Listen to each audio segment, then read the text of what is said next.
Breaking news చూస్తున్నాం. ఫిరాయింపు ఎమ్మెల్యేల ఎపిసోడ్లో ట్విస్టులు. ఇటు కాంగ్రెస్లో చేరినట్లు రికార్డులు చూపించాలని ఇటు బీఆర్ఎస్ని కోరాడు స్పీకర్. వీడియోలు, ఫోటోలు, క్లిప్పింగ్స్ పనికిరావంటున్నాడు ఇటు అసెంబ్లీకి సంబంధించిన స్పీకర్. అలాగే రాతపూర్వకంగా ఉంటేనే యాక్సెప్ట్ చేస్తామంటూ ఆయన చెప్పుకొచ్చారు. ఇటు ఇప్పటికే ఫిరాయింపు నేతలంతా బీఆర్ఎస్ ఎమ్మెల్యేలుగానే ఉన్నారు. బీఆర్ఎస్ పార్టీకి నెల సభ్యత్వానికి సంబంధించిన ఫీజును కూడా కడుతున్నారు అని చెప్పేసి చెప్పుకొచ్చారు. ఇటు 5 ఎమ్మెల్యేలు అనర్హత పిటిషన్ కొట్టేస్తూ ఒక గెజెట్ని కూడా రిలీజ్ చేశారు. ఇటు 53 పేజీల ఒక లేఖను విడుదల చేసి అసెంబ్లీ ట్రిబ్యునల్కి పంపించారు.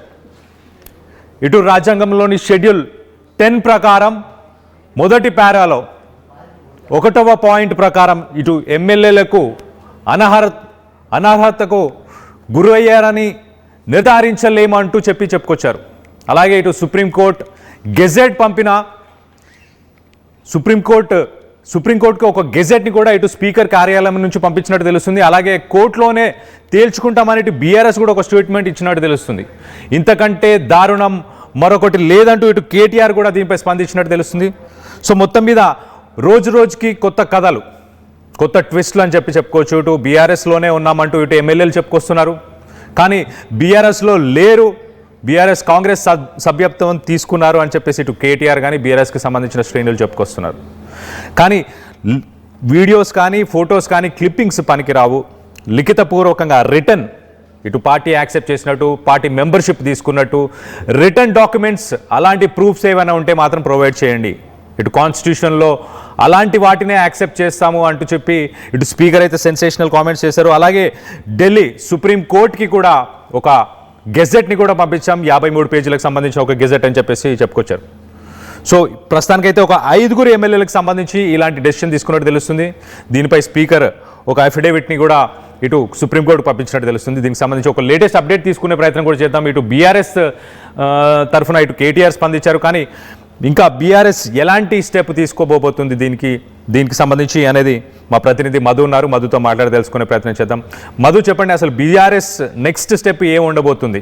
వీళ్ళేమో ఇంకా పార్టీలోనే ఉన్నాము, మేము నెల సభ్యత్వానికి సంబంధించిన ఫీజును కూడా కడుతున్నాము అని చెప్పేసి వీళ్ళు చెప్పుకొస్తున్నారు. నిజంగా సభ్యత్వానికి సంబంధించిన ఫీజు కడుతున్నారా? యాక్సెప్ట్ చేస్తుందా బీఆర్ఎస్ పార్టీ దీన్ని? అంటే గతంలో ఆల్రెడీ బీఆర్ఎస్ పార్టీ నుంచి గెలిచినటువంటి ఎమ్మెల్యేల సంబంధించినటువంటి అందరి వేతనాల నుంచి ఈ రకంగా ప్రతి నెల పార్టీ ఫండ్కి వెళ్తా ఉన్నటువంటి సిచ్యువేషన్, దాన్ని స్పీకర్ ఉటంకించే ప్రయత్నం చేశారు. వీళ్ళ మాట్లాడినటువంటి గతంలో పార్టీ మారినామని, అభివృద్ధి కోసం సీఎంను కలిసామని, కాంగ్రెస్ పార్టీలో జాయిన్ అయ్యామని చేసినటువంటి స్టేట్మెంట్స్ వీడియోల కంటే కూడా వాళ్ళు ఇప్పటికీ బీఆర్ఎస్ పార్టీ సభ్యులుగానే ఉన్నారు. ప్రాథమిక సభ్యత్వానికి రాజీనామా చేయలేదు అక్కడ పార్టీ ప్రాథమిక సభ్యత్వానికి. దాంతోపాటు వాళ్ళ జీత భత్యాల నుంచి డైరెక్ట్ గా పార్టీ ఫండ్ కింద డబ్బులు జమ అవుతున్నాయనేటువంటిది ఈ లేఖలో ఆయన మెన్షన్ చేసినటువంటి పరిస్థితి. రాజ్యాంగంలో ఉన్నటువంటి షెడ్యూల్ 10వ పేరాలో 1వ పాయింట్ ప్రకారం ఈ ఎమ్మెల్యేలు అనర్హతకు గురయ్యారని నిర్ధారించలేమంటూ స్టేట్మెంట్ చేసినటువంటి సిచ్యువేషన్. సో ఆ వీడియోలు, ఫోటోల క్లిప్పింగ్ ప్రస్తుతానికి పనికిరావు, రాతపూర్వకంగా ఉంటేనే యాక్సెప్ట్ చేస్తామంటూ స్పీకర్ చెప్పినటువంటి నేపథ్యంలో ఇప్పుడు కాస్త రథకందాయంలో పడింది ఈ ఫిరాయింపుకి సంబంధించినటువంటి ఎమ్మెల్యేల విషయంలో. ఇప్పుడు పశ్చిమ బెంగాల్లో హైకోర్టు ఇచ్చిన తీర్పు డిఫరెంట్ అక్కడ. మరి అలా కాకుండా ఇక్కడ రాతపూర్వకంగా ఏ ఎమ్మెల్యే అయినా ఎస్ మేము కాంగ్రెస్ పార్టీలో జాయిన్ అయ్యాము, బీఆర్ఎస్ పార్టీ నుంచి గెలిచి అనేటువంటిది ఏ ఎమ్మెల్యే ఇచ్చేటువంటి అవకాశం ఉండదు సాధారణంగా. 2/3కి సంబంధించినటువంటి ఎమ్మెల్యేలు జాయిన్ అయితే వేరు లీగల్ గా.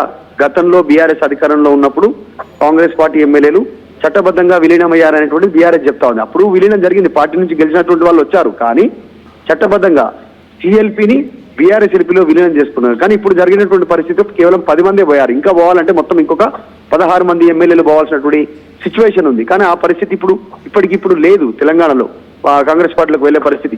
మరి రాతపూర్వకంగా ఇచ్చే సిచ్యువేషన్ ఉందా? 10 మంది మేము కాంగ్రెస్ పార్టీలో జాయిన్ అయ్యామనేటువంటిది అంటే లేదని చెప్పవచ్చు ఇప్పటికిప్పుడు ఫిరాయింపుకి సంబంధించి. సో ఒక నెల ప్రతి నెల సభ్యత్వ ఫీజు కింద ఫిరాయింపు ఎమ్మెల్యేలు కడతా ఉన్నటువంటి పరిస్థితి బీఆర్ఎస్ పార్టీకి. ప్రతి నెల 5,000 రూపాయలకు పైగా వారు జమ అవుతా ఉంది బీఆర్ఎస్ పార్టీకి సంబంధించినటువంటి ఆ పార్టీ ఫండ్ కింద. దాన్ని ఎట్లా చూస్తారు అనేటువంటిది చర్చ అయితే కొనసాగుతుంది. మరి ఇంకా బీఆర్ఎస్ నుంచి ఇంతవరకు దీని మీద కౌంటర్ లేదు, హైకోర్టుకు వెళ్తామంటున్నారు ఆల్రెడీ. దీనికి సంబంధించి చూడాలి ఏం జరుగుతుందో. ఏది ఉన్నా లీగల్ ఫైట్ కోసమే బీఆర్ఎస్ పార్టీ సిద్ధమవుతుంది. ఒకవైపు లీగల్ ఫైట్ చేస్తూనే గ్రౌండ్ ఫైట్ కూడా చేయాలనేటువంటి ఆలోచన చేస్తా ఉన్నారు. అంటే క్షేత్రస్థాయిలో 10 మంది మారిన ఎమ్మెల్యేల నియోజకవర్గాల్లో దీనిపైన క్షేత్రస్థాయిలో ప్రజా పోరాటం సిద్ధం చేయాలనేటువంటి ఒక వ్యూహరచన బీఆర్ఎస్ చేస్తుందని మాత్రమే సమాచారం ఉంది. చూడాలి దీనికి సంబంధించి. ఇప్పటికే కేటీఆర్ రెస్పాండ్ అయ్యారు. ఎందుకంటే దానం లేదా వాళ్ళ వీడియోలు ఉన్నాయి, ఫోటోలు ఉన్నాయి, గతంలో మాట్లాడిన బహిరంగ సభలో చేసిన ప్రచారం చేసినటువంటి ఉన్నాయి. ఈ 10 మందికి సంబంధించినటువంటి ఎమ్మెల్యేలు ఉన్నాయి. ఇంకో 10 మంది అయితే డైరెక్ట్ ఎన్నికల అఫిడవిట్ లోనే ఎన్నికల కమిషన్ కే ఆధారాలు సమర్పించారు. ఇంత ఉన్నా స్పీకర్ తాసారం చేయడం కరెక్ట్ కాదు అనేటువంటిది బీఆర్ఎస్ నుంచి ఇటు బీజేపీ నుంచి విమర్శలు ఉన్నాయి. కిషన్ రెడ్డి కూడా డైరెక్ట్ గా స్టేట్మెంట్ చేశారు, ఇది కరెక్ట్ కాదు, పార్టీ ఫిరాయింపులను ప్రోత్సహిస్తున్నట్టుగా ఉంది, స్పీకర్ కి సంబంధించినటువంటి నిర్ణయాలు ఆధారాలు ఉన్నాయి, చర్యలు తీసుకోవాలనేటువంటి డిమాండ్ అయితే చేస్తున్నారు. మరొకసారి పునఃపరిశీలన చేయాలి స్పీకరే అనేటువంటి ఒక డిమాండ్ చేస్తా ఉన్నారు. అయితే ల్యాక్ ఆఫ్ ఎవిడెన్స్ వల్లనే దీన్ని కొట్టిపారేస్తున్నాం అంటారు. అంటే లిఖితపూర్వకంగా అంటే ఇటు ఎమ్మెల్యేలే లిఖితపూర్వకంగా రాసి ఇవ్వాలా, లేకపోతే న్యూస్ పేపర్లో ఆర్టికల్స్ ఏమైనా రావాలా, లేకపోతే ఏంటి ఏం అడుగుతున్నారు స్పీకర్? అంటే ఆ న్యూస్ పేపర్ ఆర్టికల్స్ కానీ టీవీ ఛానల్లో వచ్చినటువంటి వీడియో క్లిప్పింగ్స్, లైవ్ కవరేజ్ కానీ, దాంతో పాటు డైరెక్ట్ గా బహిరంగ సభల్లో ప్రచారంలో మాట్లాడినటువంటి వీడియో ఫుటేజ్ ఉన్నాయి. పార్టీలో జాయిన్ అయ్యాము కాంగ్రెస్ పార్టీలో, అది కన్సిడర్ కాదు అనేటువంటి స్పీకర్ చెప్తా ఉన్నారు. వీళ్ళు సమర్పించినటువంటి ఆధారాలని కూడా సోషల్ మీడియానో లేకుంటే రికగ్నైజర్ సంబంధించినటువంటి ఛానళ్లలో రాలేదనేటువంటి స్పీకర్ చెప్తా ఉన్నారు. కానీ బీఆర్ఎస్ చెప్తా ఉంది ఏంటంటే అన్ని శాటిలైట్ సంబంధించినటువంటి ఛానల్స్ తో పాటు పేపర్ క్లిప్పింగ్స్ తో పాటు వాళ్ళు ప్రచారం నిర్వహించినటువంటి తీరుతెన్నులకు సంబంధించినటువంటి వీడియోలు కూడా సమర్పించాము, కావాలనే ఈ రకంగా చేస్తున్నారు చేస్తా ఉన్నారు. స్పీకర్ దీంట్లో మెన్షన్ చేసింది ఏంటంటే ప్రధానంగా వాళ్ళ జీతభత్యాల నుంచి, ఎమ్మెల్యేకి అందేటువంటి జీతభత్యాల నుంచి పార్టీ ఫండ్ కింద సభ్యత్వ నమోదు అవుతుంది, వారికి చేరుతుంది ప్రతి నెల అనేటువంటిది. నెంబర్ 1 ఇదొక పాయింట్. ఇంకొకటి వాళ్ళు రాతపూర్వకంగా మేము పార్టీలో జాయిన్ అయ్యాము, కాంగ్రెస్ పార్టీలో బీఆర్ఎస్ నుంచి గెలిచినటువంటిది, అది ఇస్తేనే దాన్ని కన్సిడర్ చేస్తామని. ఇప్పుడున్న సిచ్యువేషన్ లో 10 మంది ఎమ్మెల్యేలు రాసి ఇచ్చేటువంటి సిచ్యువేషన్ అయితే లేదు. మరి దీన్ని కోర్టులోనే తెలుసుకుంటామంటారు. కోర్టు ఎట్లా రియాక్ట్ అవుతాయో, బీఆర్ఎస్ ఎట్లా లీగల్ ఫైట్ చేయాలనుకుంటుందో చూడాలి రానున్న రోజుల్లో ఏం జరుగుతుందో. Right Madhu, thanks for the latest update. Speaker అయితే మొత్తానికి గడ్డం ప్రసాద్ కుమార్ ఆయన అయితే డిస్క్వాలిఫికేషన్కి సంబంధించిన పిటిషన్స్ని ఆయన డిఫెక్షన్స్ వాటన్నిటిని కూడా డిస్మిస్ చేశాడు.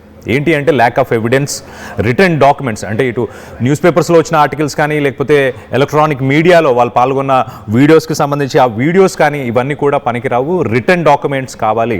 ఇటు ఎమ్మెల్యేలు, ఇటు అరకెపూడి గాంధీ కావచ్చు, తెల్లం వెంకట్రావు, అలాగే గూడెం మహిపాల్ రెడ్డి, అలాగే టి ప్రకాష్ గౌడ్, అలాగే బండ్ల కృష్ణమోహన్ రెడ్డి, సంజయ్ కుమార్, కాలే యాదయ్య అండ్ పోచారం శ్రీనివాస్ రెడ్డి, అలాగే దానం నాగేందర్, అలాగే కడియం శ్రీహరి, వీళ్ళు రిటర్న్ ఎక్కడైనా ఇటు పార్టీకి సంబంధించి మేము కాంగ్రెస్లో జాయిన్ అయ్యామని చెప్పేసి ఎక్కడ రిటర్న్ డాక్యుమెంట్స్ లేవు, ప్రూఫ్స్ లేవు, అవన్నీ లేవు. కాబట్టి ఒక గెజెట్ని అయితే ఇప్పుడు స్పీకర్ ఇటు సుప్రీంకోర్టుకి కూడా ఒక గెజెట్ని పంపించారు. 53 పేజీలకు సంబంధించిన ఒక గెజెట్లో ప్రూఫ్స్ లేవు కాబట్టి నో ప్రూఫ్ ఆఫ్ డిఫెక్షన్ అని చెప్పేసి చెప్పుకొస్తున్నారు. సో టెక్నికల్గా ఎమ్మెల్యేస్ ఇంకా పార్టీలోనే బీఆర్ఎస్లో ఉన్నారు. ప్రతి నెల 5,000 రూపాయలు వాళ్ళ పే చెక్లోంచి ఒక 5,000 రూపీస్ ఇటు పార్టీకి కూడా సభ్యత్వానికి సంబంధించి డిడక్షన్ కూడా అవుతుంది. కాబట్టి సో డెవలప్మెంట్ కోసం మాత్రమే ఇటు రేవంత్ రెడ్డిని మేము కలిసాము, మా నియోజకవర్గాలకు సంబంధించిన డెవలప్మెంట్ కోసమే కలిసామని చెప్పేసి ఒక డిఫెన్సివ్ మోడ్లోకి అయితే ప్రస్తుతానికి ఎమ్మెల్యేస్ వెళ్ళినట్టు తెలుస్తుంది. ఇద్దరికి సంబంధించి ఇటు దానం నాగేందర్ అలాగే కడియం శ్రీహరి మాత్రం ఇంకా సమయం కావాలి అని చెప్పేసి వాళ్ళైతే చెప్పుకొచ్చారు.